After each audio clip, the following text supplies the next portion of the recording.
Shalom. Selamat sore Bapak Ibu Saudara yang terkasih dalam Yesus Kristus.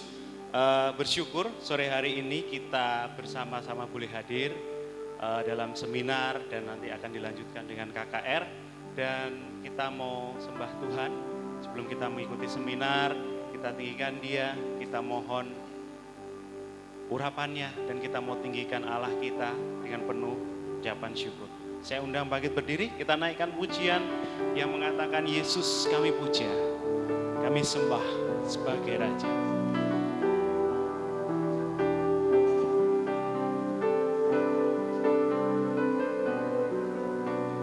Dengan segenap hati, kita menyiapkan hati kita memuji, meninggikan Allah kita.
Kita katakan Yesus kami puja,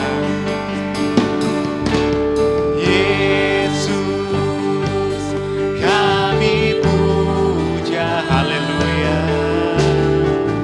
Kami sembah sebagai Raja, berdiri di tengah kami.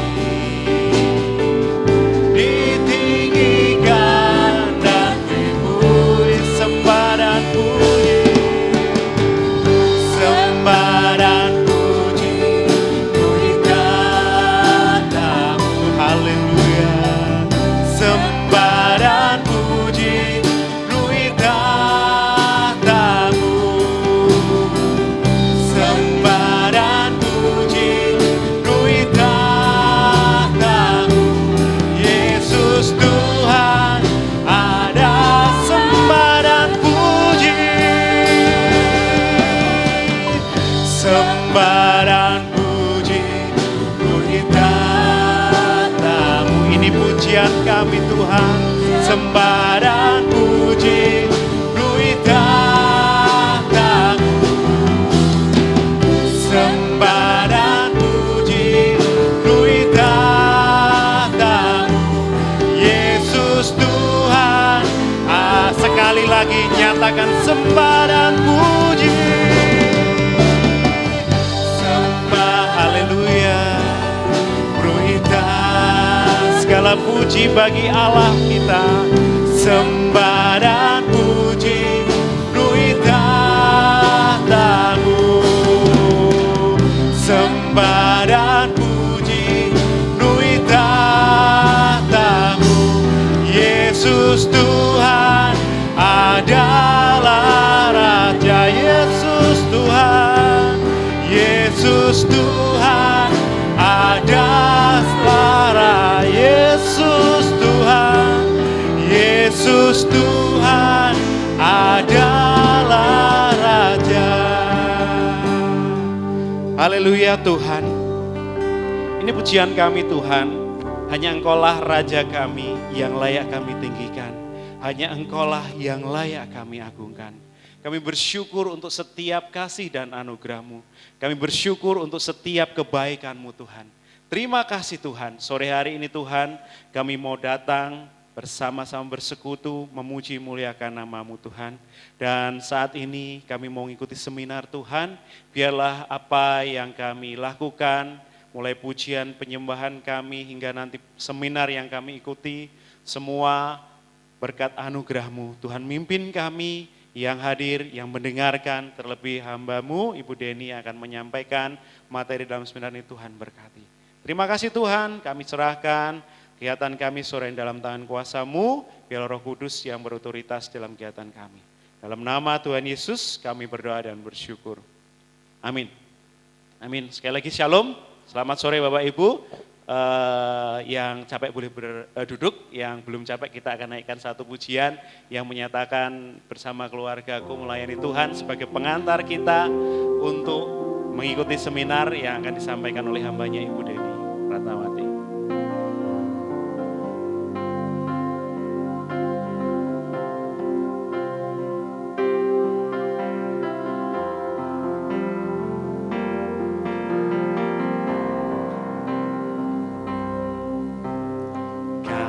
Datang di hadirat-Mu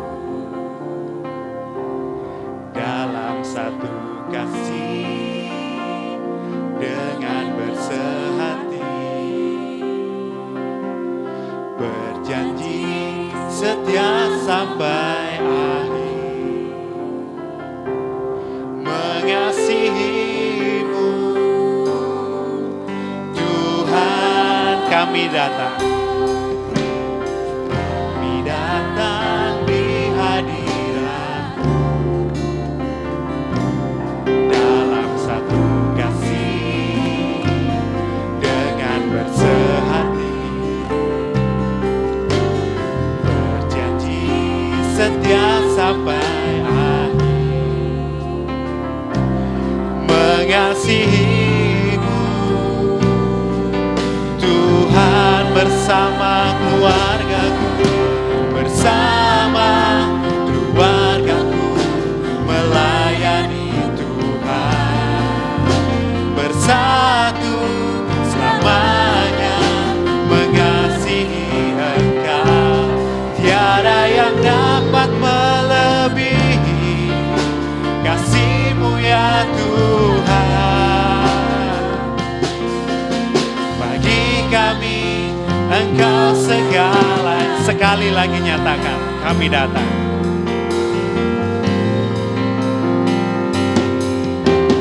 Kami datang di hadirat-Mu dalam satu kasih dengan bersehati, berjanji setia sampai akhir, mengasihi-Mu Tuhan bersama keluargaku, bersama keluargaku melayani Tuhan, bersatu selamanya mengasihi Engkau. Tiada yang dapat melebihi kasih-Mu ya Tuhan. Bagi kami Engkau segala, bersama keluargaku, bersama keluargaku melayani Tuhan, bersatu selamanya mengasihi Engkau. Tiada yang dapat melebihi kasih-Mu ya Tuhan. Bagi kami Engkau segala, bagi kami Engkau segalanya. Bagi kami Engkau sekali lagi nyatakan, bagi kami Engkau segalanya. silakan duduk Bapak Saudara. Sebelum Ibu Deni menyampaikan materi, kita akan baca satu tema ya untuk kegiatan sore hari ini. Kita baca temanya membangun keluarga yang kuat dalam Tuhan. Efesus 5 ayat 22 sampai 33. Kita baca ya hitungan ketiga. 1, 2, 3. Membangun keluarga yang kuat dalam Tuhan. Efesus 5 ayat 22 sampai 33. Sekali lagi, membangun keluarga yang kuat dalam Tuhan. Efesus 5 ayat 22 sampai 33. Baik, waktu selanjutnya saya serahkan kepada Ibu Deni.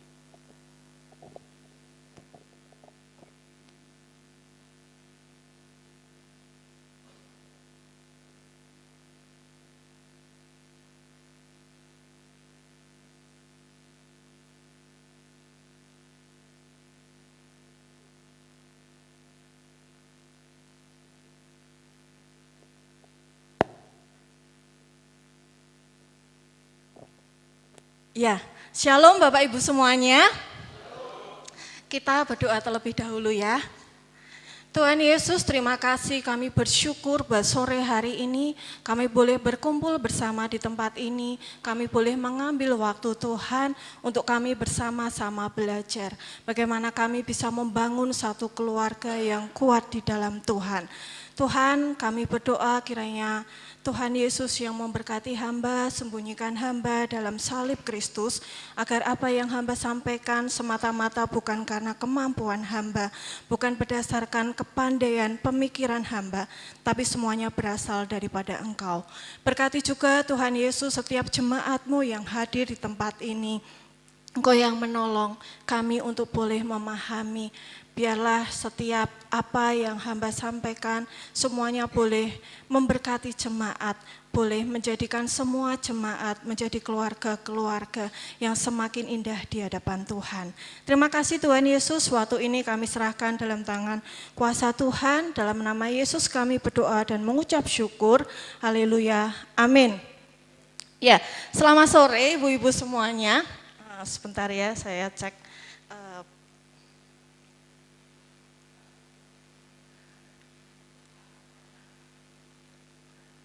Sorry mas, pointernya sudah nonyok. Oh udah. Oke.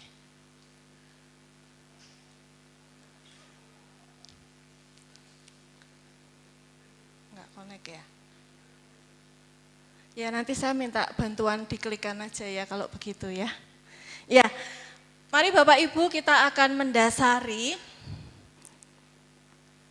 seminar kita di sore hari ini dengan membuka ayat firman Tuhan, tema yang diberikan oleh panitia membangun keluarga yang kuat dalam Tuhan dari Efesus 5 ayat 22 sampai 29 terlebih dahulu.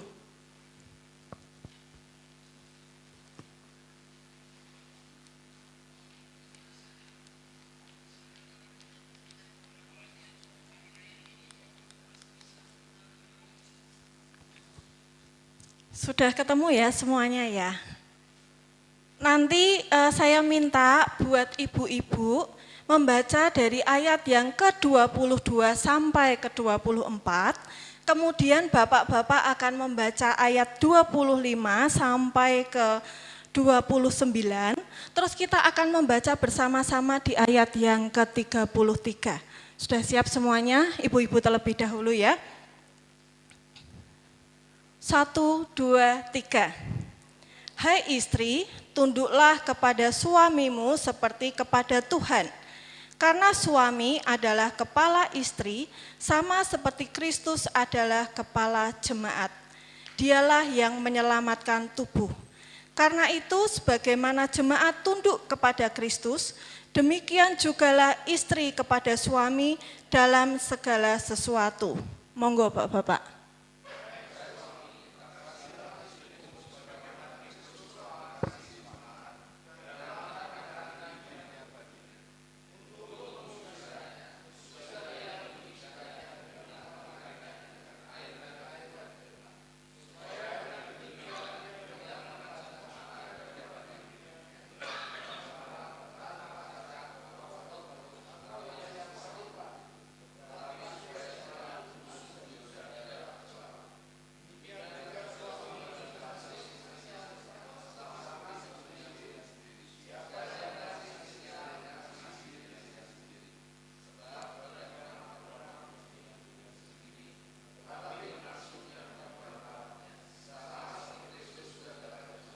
ayat yang 33 kita baca bersama-sama. 1, 2, 3.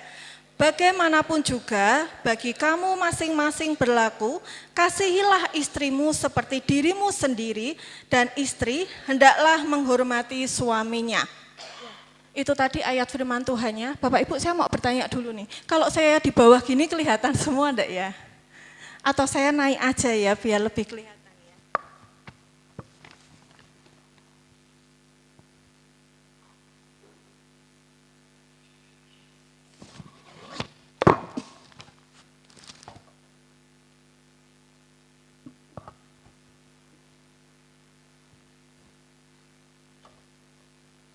Ya, kalau tadi kita sudah membaca bersama-sama ayat dalam firman Tuhan ini sudah selayaknya, sudah sepatutnya gitu ya. Kita sebagai orang-orang yang percaya di dalam Tuhan Yesus, kita mengucap syukur. Karena di dalam kekristenan yang namanya berumah tangga itu sudah ada aturan pastinya. Sudah diberikan pedoman-pedoman dalam firman Tuhan. Dan kalau kita melihat dari ayat yang ke-22 tadi, di situ disebutkan bahwa istri harus tunduk kepada suaminya. Baru kemudian di ayat yang ke-25 dikatakan bahwa suami harus mengasihi istrinya. Tapi di akhir perikop ini, di ayat yang ke-33, yang disebut terlebih dahulu bukan istrinya, tetapi suaminya terlebih dahulu. Artinya dalam rumah tangga Kristen itu tidak ada saling menuntut siapa yang harus melakukan apa terlebih dahulu. Jadi istri tidak bisa ngomong sama suami, "Yo nek kamu pengen aku tunduk kepadamu, menghormati kamu, ya kamu harus ngasihi aku dulu," gitu. Sementara suami juga enggak bisa nih nuntut istri, "Ya nek kamu pengen tak kasihi, kamu harus tunduk dulu ke aku," gitu. Semuanya di Roma 12 ayat yang 10, di situ dikatakan hendaklah kita saling mengasihi dan saling berlomba-lomba untuk memberikan hormat satu dengan yang lainnya. Nah, jadi yang namanya keluarga dalam kekristenan, kita harus saling mendahului. Jadi yang istri harus berlomba-lomba untuk mau tunduk terlebih dahulu kepada suaminya, dan yang suami-suami harus berlomba juga. Aku harus bisa melakukan firman Tuhan terlebih dahulu. Aku harus bisa mengasihi istriku gitu ya. Nah, permasalahan yang sering muncul Bapak Ibu, ketika kita sudah berumah tangga, kita itu sudah terjebak dalam satu rutinitas.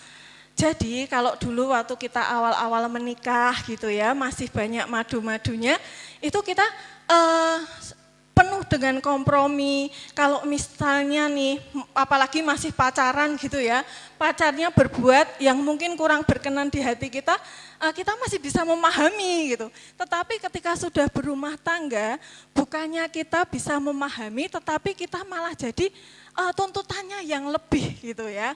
Jadi itu yang seringkali menjadikan konflik-konflik dalam rumah tangga. Pemahaman kita terhadap kelemahan suami kita, terhadap kelemahan istri kita sudah mulai hilang. Yang ada adalah menuntut gitu ya. Walaupun dalam rumah tangga Kristen yang namanya memilih pasangan hidup itu bisa dibilang sebagai kontrak mati gitu ya. Kenapa disebut kontrak mati? Ya wes, bolehnya hanya sekali untuk seumur hidup. Enggak boleh nyerah di tengah jalan, enggak boleh berhenti di tengah jalan, enggak boleh mengibarkan bendera putih, aku wis rak kuat gitu, enggak bisa gitu ya. Kita berbeda, kita dalam keluarga Kristen, apa yang disatukan oleh Allah tidak boleh diceraikan oleh manusia. Tapi enggak ada salahnya dong kita bisa belajar nih, kira-kira kok orang di luar sana, kok orang-orang di luar Kristus, itu kenapa sih sering memutuskan untuk mengakhiri pernikahannya? Enggak ada salahnya kita belajar, karena dengan belajar kita bisa ngerti, oh ternyata ini toh permasalahan utama dari keluarga-keluarga yang ada di Indonesia. Saya sudah mengumpulkan riset-riset gitu ya. Memang yang namanya riset pasti ada banyak, ada yang faktor penyebab utamanya adalah A, faktor penyebab utamanya adalah B. Tetapi rata-rata secara garis besar penyebab utamanya itu seperti yang saya tampilkan di sini. Jadi ini saya mengambil data, ada yang dari tahun 2014, ada yang 2021, ada yang 2022. Dari belakang kelihatan enggak? Kira-kira di tahun 2014 apa penyebab perceraian tertinggi? Kelihatan enggak? Kurang ya?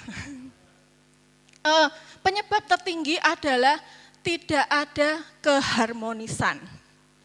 Kemudian di tahun 2021 penyebab tertingginya adalah perselisihan terus-menerus. Dan di tahun 2022, ya akhirnya bisa, puji Tuhan, di tahun 2022 penyebab perceraian tertinggi itu adalah perselisihan dan pertengkaran. Nah, dari data ini kita bisa melihat justru perceraian terbesar itu bukan disebabkan karena masalah perselingkuhan yang sedang marak-maraknya gitu ya. Bukan disebabkan karena masalah KDRT ataupun faktor ekonomi. Nyatanya faktor ekonomi hanya 38% gitu ya. Yang paling tinggi perselisihan terus-menerus gitu. Padahal namanya perselisihan, namanya pertengkaran itu hanya sebatas masalah komunikasi. Ya kan? Semua dari kita pasti bisa ngomong. Ada yang enggak bisa ngomong, mohon maaf. Saya lihat semuanya bisa gitu ya. Bukan berarti saya merendahkan yang tidak bisa bicara, tapi kita sudah bisa berbicara dari A sampai Z, merangkai kata kita pintar. Tetapi kenapa justru yang namanya perselisihan, pertengkaran itu menjadi penyebab utama retaknya hubungan dalam keluarga? Ya permasalahannya karena itu tadi, tidak ada yang namanya lagi memahami, tidak ada lagi yang namanya kompromi gitu ya dalam rumah tangga. Nah, dalam rumah tangga Kristen, apakah Bapak Ibu bertahan dalam rumah tangga hanya karena firman Tuhan mengatakan kita enggak boleh bercerai? Apakah komunikasi dalam keluarga Anda adalah komunikasi yang sehat? Kalau zaman dahulu kita ngobrol dengan pasangan, pacaran gitu ya, nelpon sampai HP-nya itu panas sampai ketiduran itu bisa. Tapi sekarang coba kita tanya pada diri kita sendiri. Apakah kita masih bisa ngobrol ngalor ngidul dengan pasangan, membahas tema-tema yang biasa-biasa aja? Apakah kita bisa ketawa cekikian bareng gitu ya untuk membahas hal-hal yang sepele? Nah, ini yang jadi pertanyaan. Apakah hubungan kita adalah hubungan yang sehat atau hubungan yang bertahan hanya karena keterpaksaan? Kalau sudah tidak ada komunikasi yang sehat, yang keluar bisa dua hal. Yang pertama, perang terus di rumah gitu ya. Sedikit-sedikit geger, sedikit-sedikit perang gitu. Tapi sikap yang kedua bisa jadi karena sudah malas gegeran, sudah malas berdebat, sudah malas bertengkar. Akhirnya kita cuma memendam dalam hati. Enggak ada komunikasi lagi gitu ya. Nah, ini sama berbahayanya. Jadi yang dikeluarkan unek-unek itu berbahaya, tetapi yang justru menyimpannya dalam hati, jadi hatinya penuh dengan amarah, penuh dengan kekecewaan kepada pasangan, itu juga berbahaya. Karena itu akan terus mengendap sampai akhirnya bisa meledak pada waktunya. Nah, bagaimana kita bisa memahami pasangan kita gitu ya. Nih, biasanya bapak-bapak itu ngomong, istriku itu terlalu banyak mengatur. Ngene salah, ngelakuke ini ditegur, begini keliru, enggak ada benernya. Biasanya ibu-ibu dapat predikat apa? Cerewet gitu ya. Ya, yang tersenyum biasanya, iya suamiku sering ngomong gitu ya ibu-ibu ya. Terus kalau istri-istri bilang bahwa suaminya itu wah kowe iki wis rak cinta mbek aku, dalam hatinya, wis rak perhatian mbek aku, ndak ada cintanya sama sekali sama aku gitu ya. Karena suaminya dianggap terlalu cuek gitu. Nah, kenapa wanita bisa dapat predikat cerewet dan suami bisa dapat predikat cuek? Bapak Ibu, saya tanya kepada Bapak, mau enggak Pak kalau punya istri, badannya itu kekar kayak aderai, punya jambang, kumisan, terus mohon maaf, dadanya berbulu gitu. Mau enggak yang bawa Bapak? Pasti mikir, oh mau nih gitu ya, pasti enggak mau gitu. Dan ibu-ibu kalau saya tanya nih, Bu mau enggak punya suami yang gemulai gitu ya, yang kalau ngomong, mah masa apa toh mah gitu. Atau mungkin kalau mau pergi gitu ya pakai skincare dulu, pakai sunblock dulu, rambutnya itu dicatok dulu gitu ya biar lurus, pasti kita nggak mau gitu. Nah kalau kita melihat bahwa kita memang menikahi sosok yang berbeda dengan kita, Tuhan kan menciptakan pria dan wanita. Berarti yang namanya pria dan wanita kan memang nggak sama. Secara fisik sudah jelas-jelas nggak sama. Tetapi kita susah memahami kalau ia berbeda secara fisik, secara kimiawi, secara struktur kromosom, semuanya itu berbeda gitu. Dan kalau di dalamnya itu berbeda, pasti outputnya juga bakalan berbeda. Nah, kita seringkali hanya bisa memahami yang ada di luar, sementara yang di dalamnya kita susah untuk memahami. Pengennya suaminya itu perhatian terus ya, yang suami-suami juga gitu, pengennya istrinya itu logis, enggak banyak baperan gitu ya, enggak terlalu banyak bawa perasaan gitu. Nah sebenarnya ada banyak sekali perbedaan. Perbedaan yang pertama nih ya saya tampilkan Bapak Ibu. Otak manusia itu ada dua belahan. Sebelah kiri dan sebelah kanan. Yang sebelah kiri ini mengatur segala sesuatu yang berhubungan dengan logika, dengan angka-angka. Pokoknya itu sesuatu yang kalau bahasa gampangnya itu sesuatu yang saklek gitu ya. Sementara kalau otak kanannya ini mengatur emosi, lebih ke karya seni gitu ya. Nah, yang jadi permasalahan, bapak-bapak itu yang sering dominan adalah otak kirinya. Ada yang otak kanannya juga dominan. Tetapi selain pemanfaatan otak ini, di tengah-tengahnya, jadi di tengah-tengahnya sini ya Bapak Ibu, itu ada serat-serat syaraf, disebutnya corpus callosum. Fungsinya apa? Fungsinya biar otak kanan dengan otak bisa tersambung. Dan puji Tuhan kebetulan, ibu-ibu ini punya corpus callosum yang lebih tebal dibandingkan bapak-bapak. Terus pengaruhnya apa kira-kira? Nih, di sini sudah saya tulis. Jadi untuk ibu-ibu, itu otaknya bisa kerja itu nyimpang-nyimpang gini loh. Informasi dari otak kanan bisa ke kiri bisa ke kanan, sehingga ada analogi yang mengatakan otak wanita itu seperti bakmi ruwet gitu ya. Semuanya tercampur di situ. Sementara untuk laki-laki karena korpus kolosumnya ini itu tidak tebal, itu kerja otaknya itu ke depan, ke belakang, ke atas, ke bawah. Kelebihannya apa? Fokus. Jadi kalau otaknya perempuan seperti bakmi, otaknya laki-laki seperti apa? Ini ada yang tahu ini apa? Wafer. Ya, kalau bisa dibayangkan kotak-kotak berlapis-lapis atau kalau punya laci kontainer itu yang ada tarian-tarian itu ya. Nah, otaknya bapak-bapak itu seperti itu, ibu-ibu dan bapak-bapak semuanya. Jadi semua memori itu dimasukkan sesuai dengan letak filenya. Memori A dikumpulkan dengan A, memori B dikumpulkan dengan B, C dengan C, begitu seterusnya. Terus kalau ditanya, sebenarnya yang ideal yang mana? Yang bagus yang mana?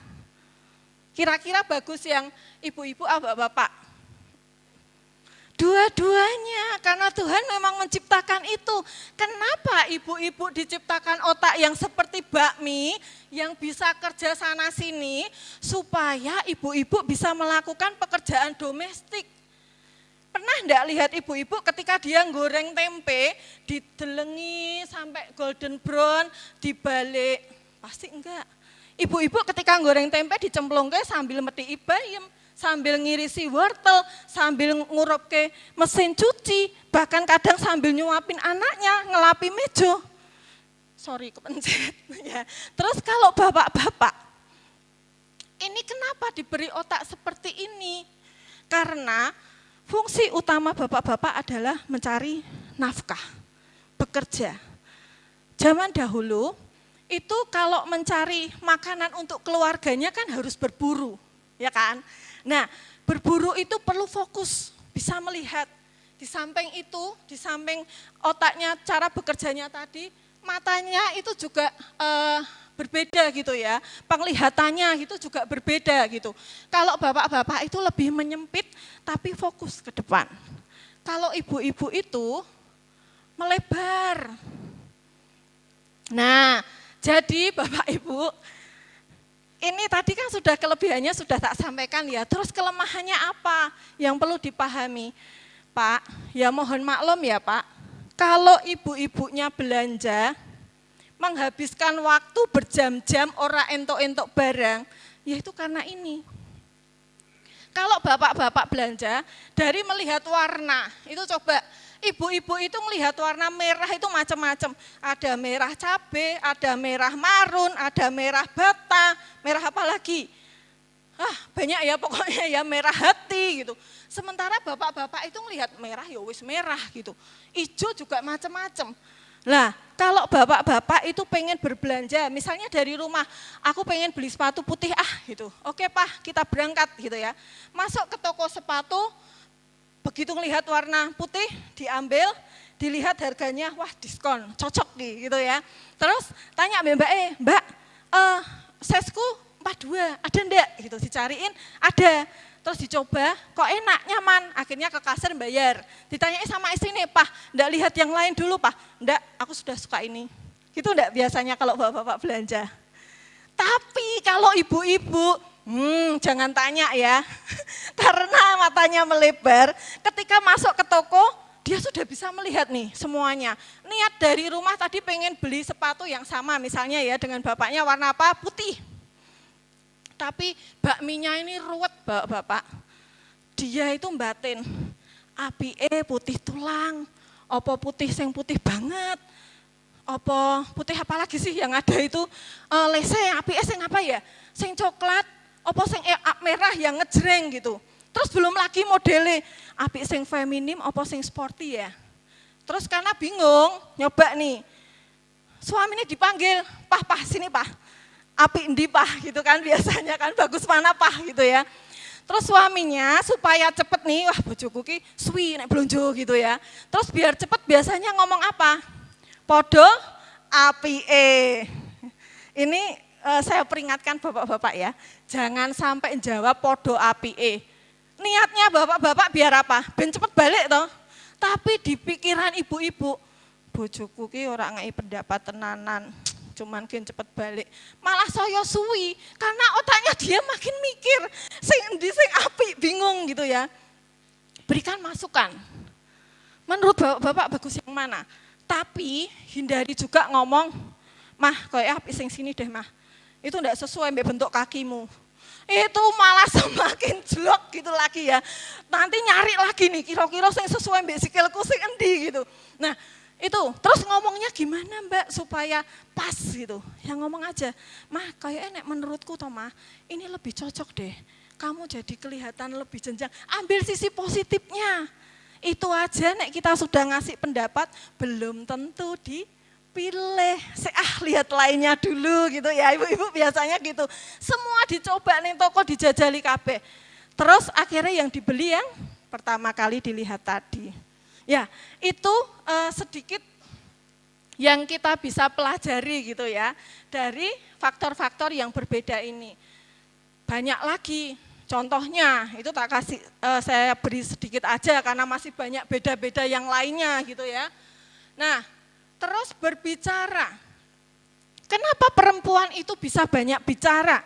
Bisa menghasilkan berapa puluh ribu kata sehari? 20.000 kata. Itu yang normal. Yang pendiam ya kurangi sedikit lah, 17.000. Yang cerewet banget bisa 22.000 mungkin ya. Nah, sedangkan bapak-bapak itu hanya bisa 7.000 kata.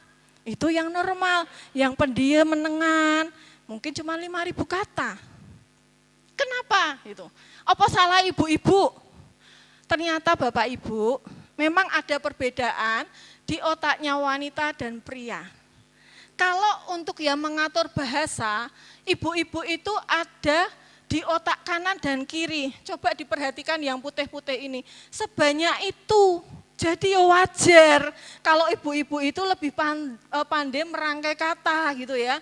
Sedangkan bapak-bapak itu cuman ini loh, sak titik cuman di otak kirinya saja gitu ya. Nah ini yang membuat bapak-bapak itu irit bicara. Bukan karena malas ngomong sama kita, tapi ya memang ini porsinya. Jadi kita harus memahami ya, misalnya ibu-ibu nih nulis WA ke papai, ke suaminya, Pak, banyak sekali, berapa halaman, terus dijawab sama papai, Y atau Oka.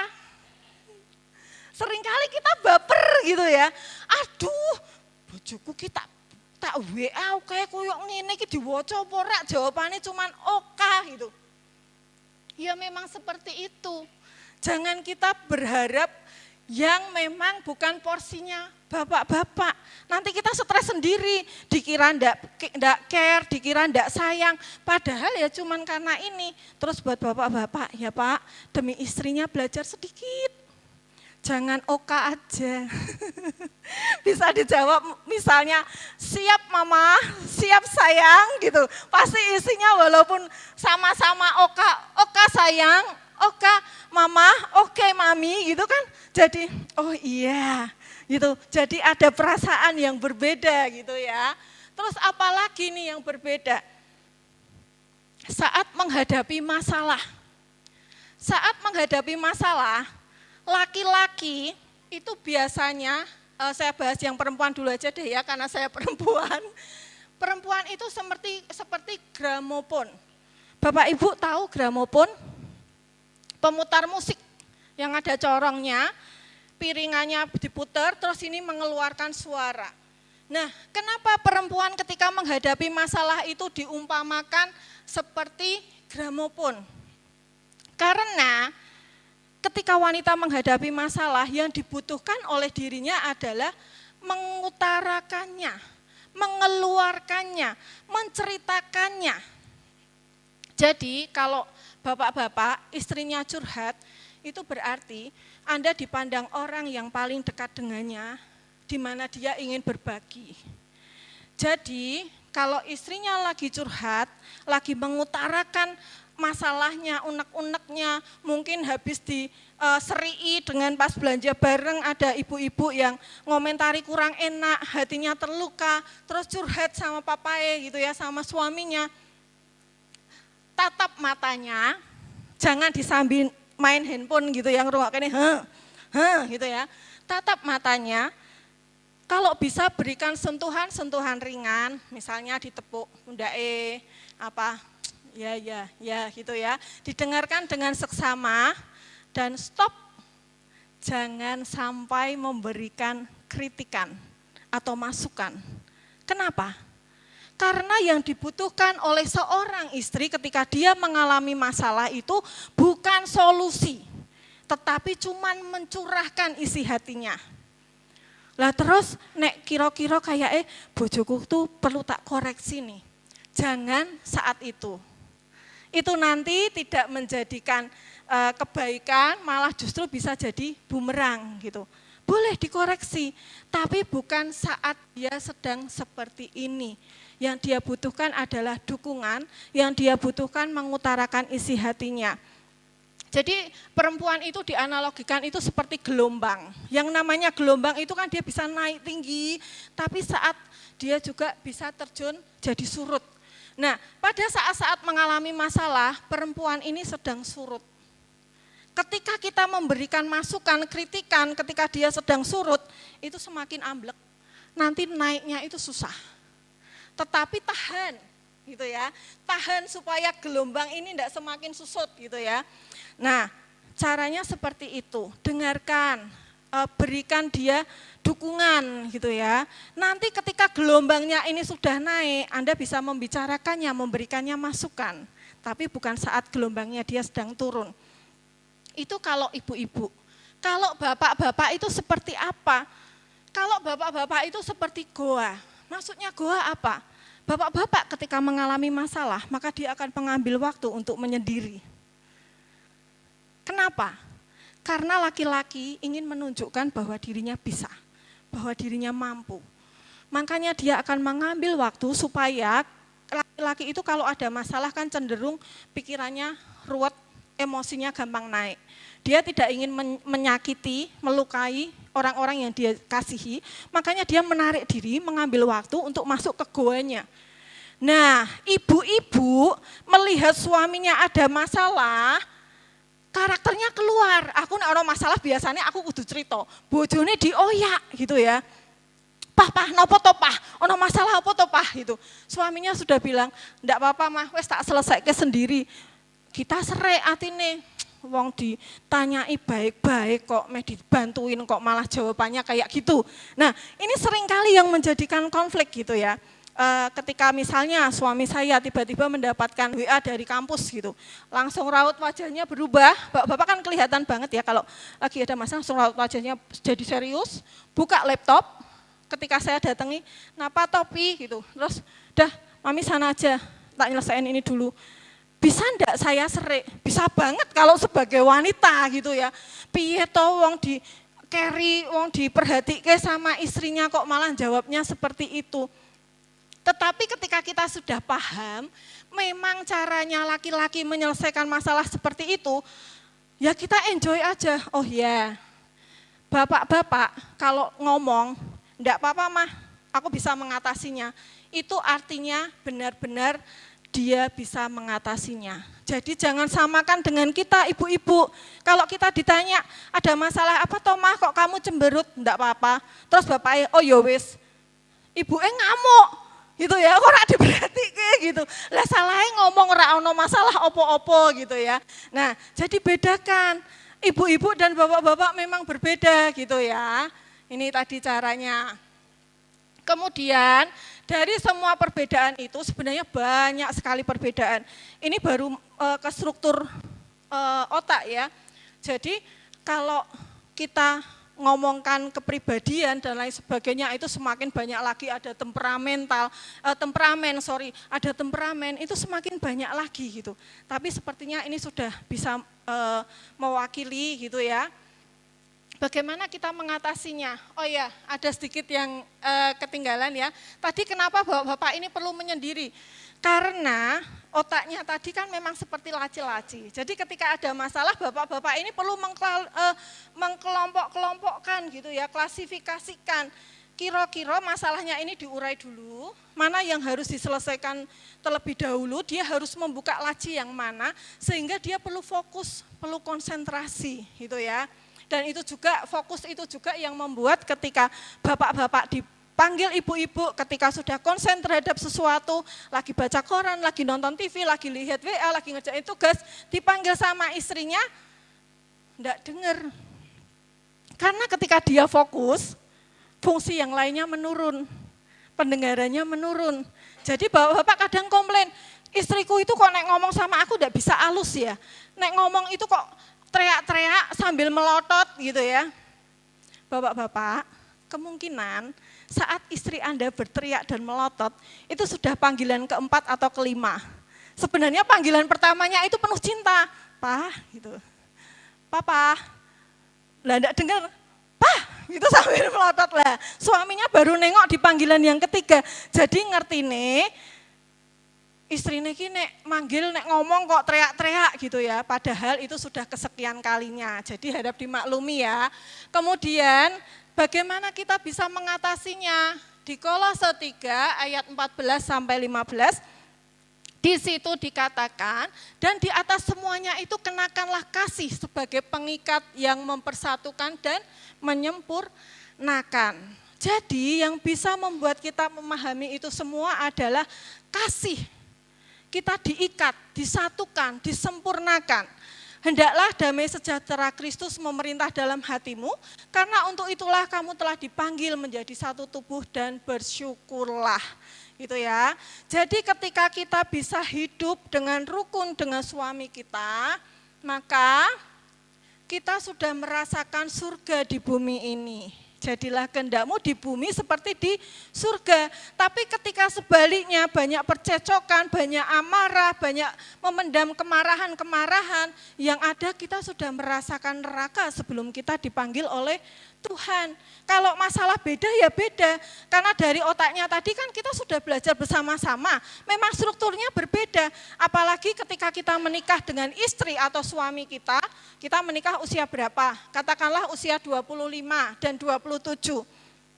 Istri kita hidup dengan keluarganya 25 tahun, suami kita hidup dengan keluarganya 27 tahun, latar belakang keluarganya berbeda dengan latar belakang kita. Cara didik orang tuanya berbeda, kedisiplinannya berbeda. Yang satu kalau habis mandi neleh ke anduk sembarangan, yang satu suka kerajinan, yang satu mencet odol dari tengah gitu ya supaya simpel, yang satu harus urut dipelirit, nek perlu digulung gitu ya, biar irit gitu. Nah, kalau kita tidak penuh dengan pemahaman, kalau kita tidak mengenakan kasih, kita tidak diikat dengan kasih itu, maka yang ada adalah tuntutan-tuntutan, percecokan-percecokan yang tiada pernah ada hentinya. Nah, ini kebutuhan primer cinta. Jadi laki-laki dan perempuan itu kebutuhan primer cintanya berbeda. Kalau pria itu lebih ke kepercayaan, itu tadi ya, laki-laki itu butuh dihargai, dipercaya bahwa dia bisa membahagiakan keluarganya. Butuh penerimaan, ibu-ibu ketika bapaknya baru pulang dari kerja, pasti raut muka pria itu biasa ya, kalau pulang dari kerja itu pasti wajahnya masih serius gitu.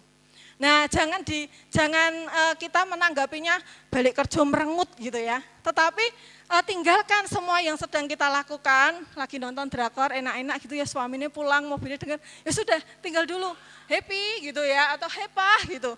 Itu satu hal sederhana, satu hal yang kecil yang menunjukkan satu bentuk penerimaan. Sedang resik-resik nyapu gitu, sambut dulu suaminya. Terus laki-laki juga butuh penghargaan, bukan dibikinkan medali gitu ya. Tetapi ketika dia melakukan satu prestasi-prestasi, mau melakukan hal-hal yang kecil, misalnya ngewangi apa, lambok dipuji. Ibu-ibu enggak perlu pelit memuji suaminya gitu ya. Wah, makasih ya Pak, wis dibantu gitu ya. Berikan pujian. Kiki nek lucu ki sampai perutku mules kok, Pak gitu. Nah, itu tuh walaupun sederhana tetapi itu bisa jadi ini loh, kebutuhan cintanya suami itu terpenuhi. Terus berikan juga bentuk kekaguman, itu tadi hampir sama dengan penghargaan ya. Berikan pengakuan, terus berikan support dan dorongan. Nah, kalau wanita kebutuhannya apa?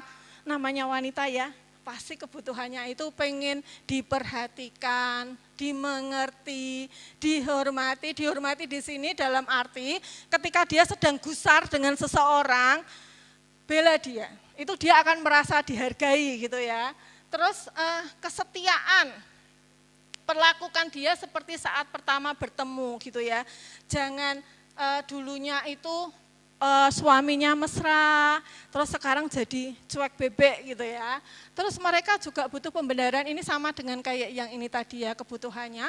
Terus butuh jaminan, jaminan ini bukan jaminan dicukupi segala kebutuhannya, didandani menor, dikasih perhiasan emas perak gitu, bukan seperti itu. Tapi jaminan pada hatinya. Jaminan pada hatinya apa? Bahwa suaminya, bahwa kita adalah satu-satunya orang yang dicintainya, satu-satunya wanita yang dicintainya.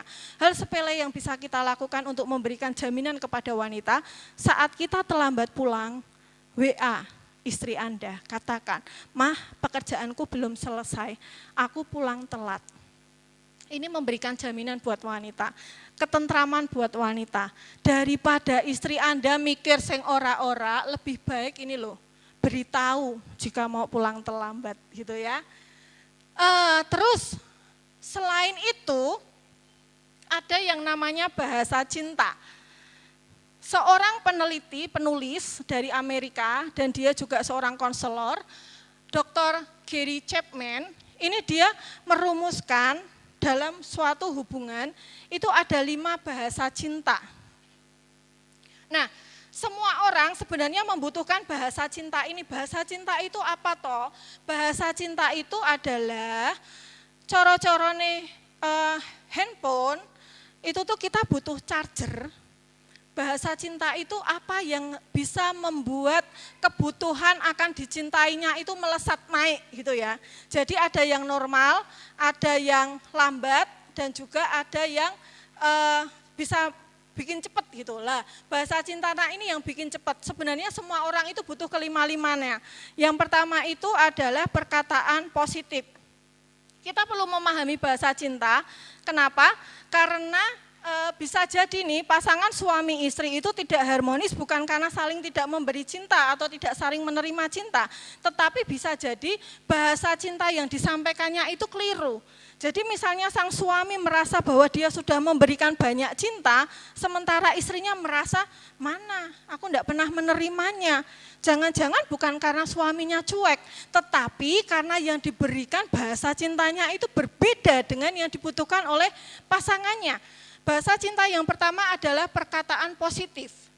Ini simple, dengan pujian, dengan kata-kata dukungan, dorongan, hanya dengan dikatakan, "Kamu cantik hari ini, wah potongan rambutmu bikin kamu tambah ganteng pah," gitu.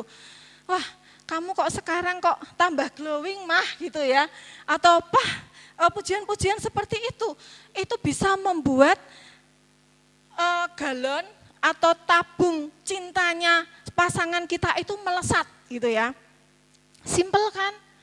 Nanti kita cari tahu ya bahasa cinta kita itu apa, ditunjukkan sama suaminya, ditunjukkan sama istrinya. Ini loh bahasa cintaku penuh hono gitu. Nah, untuk yang bahasa cintanya ini perkataan positif, yang perlu diperhatikan hati-hati adalah individu ini suka sekali diberikan pujian langsung meningkat kebutuhan cintanya. Langsung penuh gitu ya. Tetapi ketika dia diberikan kata-kata yang negatif, "Kowe kok tambah lemu toh mah," gitu. "Pah, potonganmu kok kayak Kopral Jono," gitu ya. Itu langsung drop juga gitu. Jadi hati-hati buat yang bahasa cintanya itu perkataan positif ya. Bahasanya diubah. Misalnya istri kita beli baju yang, "Mah kok kayaknya kamu enggak cocok ya pakai baju itu, kelihatan kamu tambah gendut," gitu. Nah, diubah aja. Biarkan dipakai dulu, besoknya dikasih tahu, "Mah, yuk beli baju yuk, kamu tuh cocok banget loh, nek pakai baju yang model kayak gini, kamu kelihatan makin cantik." Nah, kalimatnya bisa diubah seperti itu ya. Kemudian yang kedua adalah waktu yang berkualitas atau quality time. Nah, untuk yang memiliki bahasa cinta ini dibutuhkan menikmati waktu bersama. Bersamanya itu cukup sederhana gitu ya, bisa hanya dengan nonton berdua, piknik. Piknik itu kan enggak harus yang jauh-jauh, enggak harus yang mahal-mahal. Misalnya punyanya motor ya naik motor berdua, jalan-jalan yang paling dekat kemana, ke Telogosari gitu ya, nongkrong di angkringan, atau mungkin hanya sekedar ngeteh berdua di pagi hari. Ini bisa membuat orang-orang dengan bahasa cinta waktu yang berkualitas atau quality time. Selamat datang Pak Petrus. Saya jadi grogi ini Bapak. Iya silakan Pak. Nah, ini bahasa cinta ini ketika pasangan kita memiliki bahasa cinta quality time, buat bapak-bapak atau ibu-ibu harus berhati-hati ketika membatalkan janji untuk bersama. Misalnya mau nonton bersama, terus kemudian kita harus membatalkannya, ya itu kita harus bijak-bijak di situ, karena itu akan membuatnya sangat kecewa. Kemudian yang ketiga adalah hadiah. Itu ya, hadiah di sini bukan berarti kalau pasangan kita punya bahasa cinta hadiah, receiving gift ini matre, bukan seperti itu. Jadi bukan berarti harus dibelikan berlian, harus diberikan tas bermerek gitu ya, atau mungkin dibelikan hal-hal yang mewah. Tetapi hadiah di sini adalah ketika kita memberikan sesuatu kepada pasangan, pasangan itu akan merasa, oh ternyata suamiku, istriku itu mencintaiku. Contoh simpelnya apa?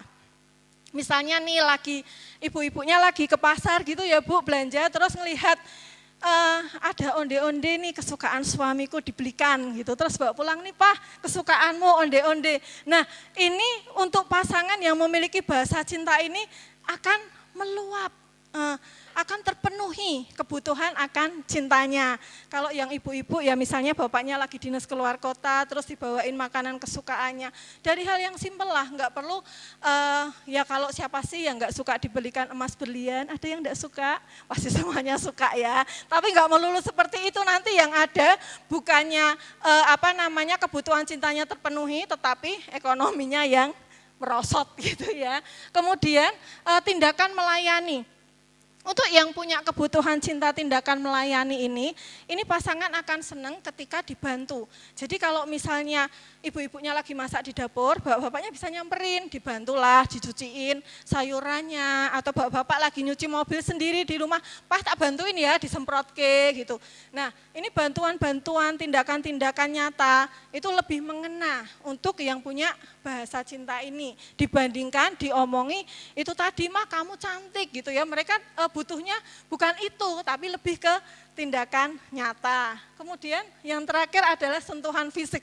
Sentuhan fisik di sini itu seperti pelukan. Jadi ketika datang pulang kerja gitu ya, istrinya dipeluk, sebelum berangkat bekerja dikecup gitu ya, atau mungkin kalau pas jalan digandeng. Nah ini sangat dibutuhkan untuk orang-orang yang memiliki kebutuhan sentuhan fisik gitu ya. Nah itu tadi yang bisa saya sampaikan. Jadi ada 5, nanti kita bersama-sama bisa mengisi. Kalau waktunya, sebentar, Bu Ina masih ada waktu berapa? Oh ya, habis ini break ya, jadi nanti bisa diisi di rumah. Saya enggak perlu tahu kok Bapak Ibu, yang perlu tahu adalah pasangan kita dan diri kita sendiri. Apa sih yang menjadi kebutuhan kita gitu ya. Nanti ditunjukkan, ini loh Pak bahasa cintaku, ini loh Mah bahasa cintaku gitu ya. Untuk mengakhiri di Amsal 24 ayat 3-4, di situ dikatakan dengan hikmat rumah didirikan, dengan kepandaian ditegakkan, dengan pengertian diisi. Dengan hikmat, dengan dasar-dasar firman Tuhan, kita memberikan pondasi-pondasi dalam rumah tangga kita.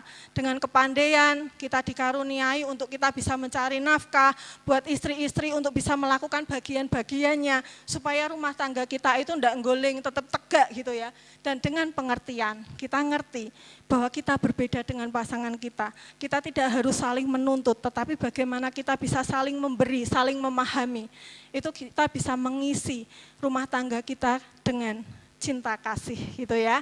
Nah, sekian dari saya. Untuk selanjutnya saya serahkan ke Bu Ina.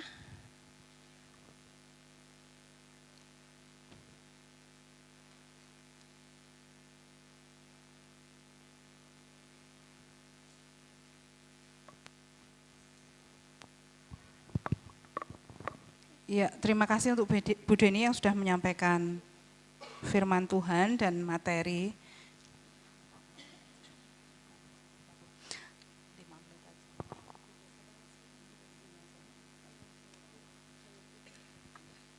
Ini sebetulnya, ya Pak, minta tolong dibagikan. Ini sebetulnya kami panitia menyediakan waktu untuk tanya jawab. Tetapi karena ini sempit sekali waktunya, Bu Deni mengatakan bahwa nanti yang mau bertanya bisa WA pribadi langsung. Jadi lebih privasi begitu. Ya, dan supaya kalau saya belum ngerti jawabannya, saya bisa belajar dulu Bapak Ibu. Iya, ini mohon dibagikan. Pulpennya sudah bawa, ada yang tidak membawa? Ada yang tidak membawa pulpen?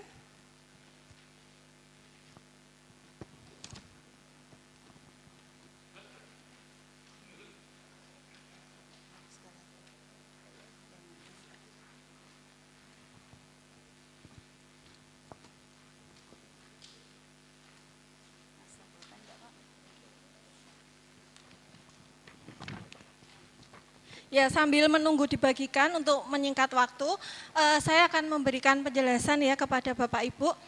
Nanti di situ ada soal-soal 30 pasangan pernyataan yang harus Bapak Ibu isikan. Di sini tidak ada jawaban yang salah ataupun yang benar. Yang ada adalah yang paling cocok, yang paling sesuai dengan Bapak Ibu sekalian. Jadi dalam satu soal ada 2 pilihan, pilih yang paling cocok dengan Bapak Ibu.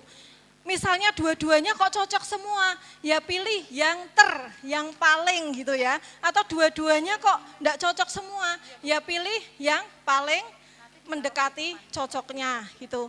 Nah silakan dikerjakan, waktunya 10 menit dari sekarang, dilingkari ya jawaban yang sesuai Bapak Ibu di hurufnya itu dilingkari saja.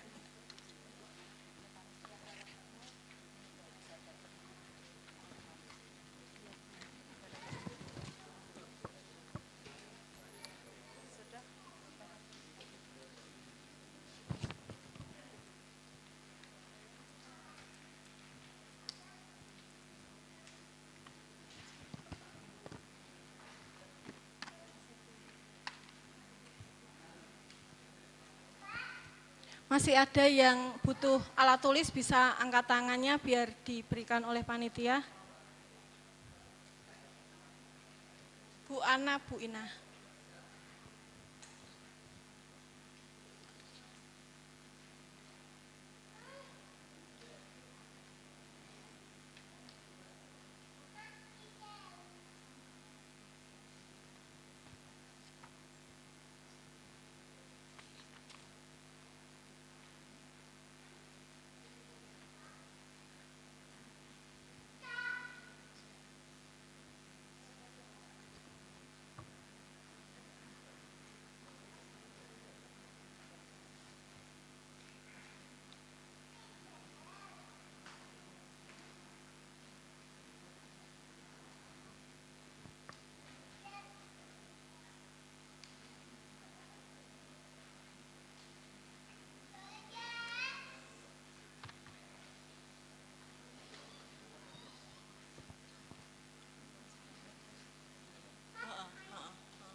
Ya Bapak Ibu, supaya kita memiliki waktu buat coffee break, nanti ngisinya bisa diteruskan di rumah ya. Jadi nanti, bisa dihitung. Caranya tahu gimana? Caranya tahu nanti dihitung. Bapak Ibu menjawab A itu berapa? Dari 30 itu jawaban A berapa? Maksimalnya itu ada 12 gitu ya.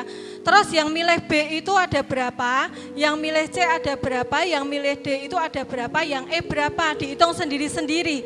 Terus yang nilainya paling tinggi itu berarti bahasa cinta Anda gitu ya. Kalau ada 2 yang nilainya sama, ya enggak apa-apa, berarti ada 2. Terus tugasnya apa? Ditunjukkan ke pasangannya. Ini loh tak kasih bocoran bahasa cintaku gitu ya.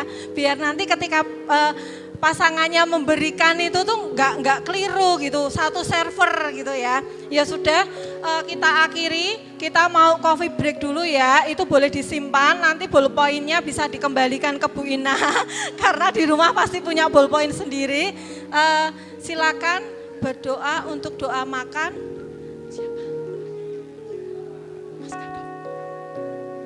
Ya, saya minta Pendeta Muda Dedi Katarso untuk memimpin doa untuk coffee break terlebih dahulu.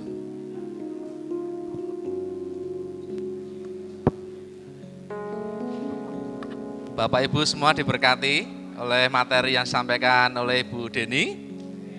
Ucap syukur kita bersama-sama semakin diberi bekal bagaimana membangun keluarga yang sehat yang diberkati Tuhan. Mari kita akan berdoa, kita akan break sebentar sebelum kita nanti akan masuk dalam acara KKR. Mari kita berdoa. Bapa dalam surga, kami bersyukur di sore hari ini kami boleh dihimpun bersama-sama, khususnya kami PBI dan WBI yang boleh mengikuti seminar di sesi 1 ini bersama dengan Ibu Deni, bagaimana membangun keluarga yang sehat, yang sesuai dengan kehendak dan rancangan Tuhan, sehingga berkat, blessing Tuhan itu boleh tercurah dalam setiap keluarga kami masing-masing.